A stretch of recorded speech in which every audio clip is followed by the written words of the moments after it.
युद्ध, प्यार, परमाणु विस्फोट, ग्लोबल वार्मिंग, कितना कुछ झेल रहा है हमारा नीला ग्रह। और आखिर इन सब का जिम्मेदार कौन है? हम मनुष्य। परंतु क्या आप जानते हैं हमारे सुंदर से ग्रह को ऐसा बनने में कितना समय लगा था? वो ग्रह जो हमारे लिए सबसे मूल्यवान है, वो कितने सालों के कठिन मेहनत का फल है, क्या आप जानते हैं? आइए आज हम चलेंगे समय में पीछे और शुरुआत से जानेंगे हमारे पृथ्वी के एक चट्टान के टुकड़े से लेकर एक जीवन से समृद्ध ग्रह बनने तक के सफर को। तो आइए हम समय में पीछे चलते हैं, थोड़ा और पीछे।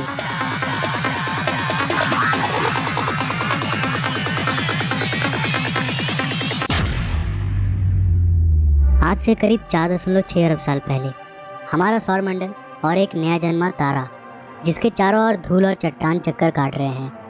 यहाँ हमारी पृथ्वी का नामो निशान तक नहीं है।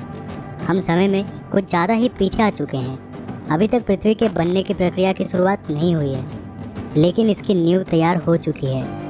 ये चट्टान और धूल अब गुरुत्वाकर्षण की वजह से आपस में जुड़ रहे हैं। कई लाख सालों के बाद अब एक भीमकाय चट्टान के गोले में बदल चुकी हैं, लेकिन इसे हम पृथ्वी नहीं कह सकते, क्योंकि अब ये बहुत ही गर्म है। ये आज के वीनस यानी शुक्र ग्रह के समान है। आज से करीब 4.5 अरब साल पहले धरती की सतह पूरी तरह खौलते लावा से ढकी है। आप गलती से भी नीचे पैर रखने की कोशिश मत करना, वरना आपके पास दोबारा रखने के लिए पैर नहीं बचेगा। इस वक्त धरती की सतह का तापमान करीब 1200 डिग्री सेल्सियस है, यानी ये जगह फिलहाल नर्क से कम नहीं है। यहाँ ऑक्सीजन का नामो निशान तक नहीं है। धरती पर लगातार एस्टेरॉइड्स की बरसात हो रही है, जो सतह पर कई किलोमीटर लंबे खौलते लावा के नदियों का निर्माण कर रहे हैं। और ये एस्टेरॉइड्स कहीं दूर के नहीं, बल्कि धरती के पड़ोसी हैं, जो लगातार उससे टकरा रही हैं। ऊपर देखिए, ये है एक नया नवेला ग्रह थिया, जो तेज़ी से हमारी ओर यानी धरती की ओर बढ़ रही है, करीब 15 किलोमीटर प्रति सेकंड की रफ्तार से, यानी एक गोली की रफ्तार से 20 गुना ज़्यादा तेज। हमें इसका स्वागत करना है, क्योंकि इसी की वजह से हमारे खूबसूरत चांद की रचना होगी। अब हमारी धरती चारों तरफ से अनगिनत चट्टानों के टुकड़े से घिर चुकी है। यहाँ इतने चट्टानी टुकड़े हैं कि इस वक्त हमारी धरती के पास भी शनि ग्रह के समान अपना एक रिंग बन चुका है, जो बिल्कुल शनि ग्रह के रिंग के जैसा ही 2 भागों में बटा है। पहला रिंग आज के धरती और चांद के बीच में है और दूसरा चांद के पीछे। इस रिंग से एस्टेरॉइड्स लगातार धरती पर बरस रहे हैं, लेकिन एस्टेरॉइड्स की असल बारिश अभी भी शुरू नहीं हुई है। अब ये रिंग धीरे धीरे ग्रेविटी की वजह से एक 3000 किलोमीटर चौड़े गोलीय पिंड में बदल जाएंगे। और यहाँ हम देख रहे हैं हमारे चांद के जन्म को। ये है हमारा चांद। इसमें फ़िलहाल कोई दाग नहीं है और ये अब हमारी धरती के काफ़ी नज़दीक है, जिसकी वजह से ये हमें इतनी बड़ी दिखाई दे रही है। इसका सरफेस अभी पूरी तरह से गर्म लावा से बना है और इतने करीब होने की वजह से यह लगातार धरती पर अपना गुरुत्वाकर्षण प्रभाव डाल रही है। करीब 30 लाख साल बाद अब हमारे सोलर सिस्टम में कुछ ऐसा होने वाला है जिसके बारे में आप लोग शायद ही जानते होंगे। हमारे सौरमंडल के गैस जायंट्स अपने ऑर्बिट्स में बदलाव कर रहे हैं और इस बदलाव की वजह से सौरमंडल के एस्टेरॉइड्स और कॉमेट्स के बीच में एक ग्रेविटेशनल मेश तैयार हो रहा है, जो उन एस्टेरॉइड्स और कॉमेट्स को सौरमंडल के आंतरिक भाग में धकेल रही है, सीधे सीधे मंगल, शुक्र, बुध और हमारी धरती की ओर। यही वो समय है जब हमारे चांद को इन एस्टेरॉइड्स की वजह से उसके जाने पहचाने दाग मिलने वाले हैं। इस अवधि को कहा जाता है the late heavy bombardment. By the way, इस समय हमारा चांद भी बहुत ही गर्म था।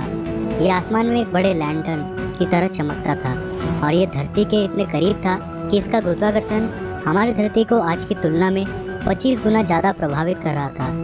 हमारी धरती पर एक दिन 24 घंटों का नहीं, बल्कि केवल 6 घंटों का होता था और इसके कारण धरती के लावा के नदियों में लहरें आज के समुद्री लहरों से 20 गुना ऊपर तक उठती थी। लेकिन भला हो हमारे चांद का, जो धीरे धीरे समय के साथ साथ हमारी धरती से दूर चला जाएगा और इससे धरती की घूर्णन धीमी होने लगेंगी और लावा की नदियाँ ठंडी होने लगेंगी, जिससे धरती के सतह का निर्माण होगा।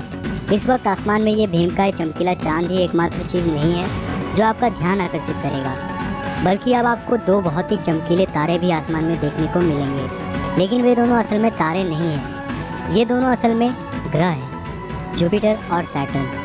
सौरमंडल के आंतरिक ग्रह जैसे कि हमारी धरती, वीनस, मरकरी, मार्स, ये सब रॉकी प्लैनेट्स हैं और ये ज़्यादा समय तक पिघले हुए लावा के रूप में नहीं रह सकते थे। लेकिन वहीं जुपिटर और सैटर्न असल में गैस जायंट्स हैं, जो कि आसानी से लंबे समय तक गर्म रह सकती है। धरती के जन्म के इस समय काल में जुपिटर का टेम्परेचर 5000 डिग्री सेल्सियस और सैटर्न का 3000 डिग्री सेल्सियस था।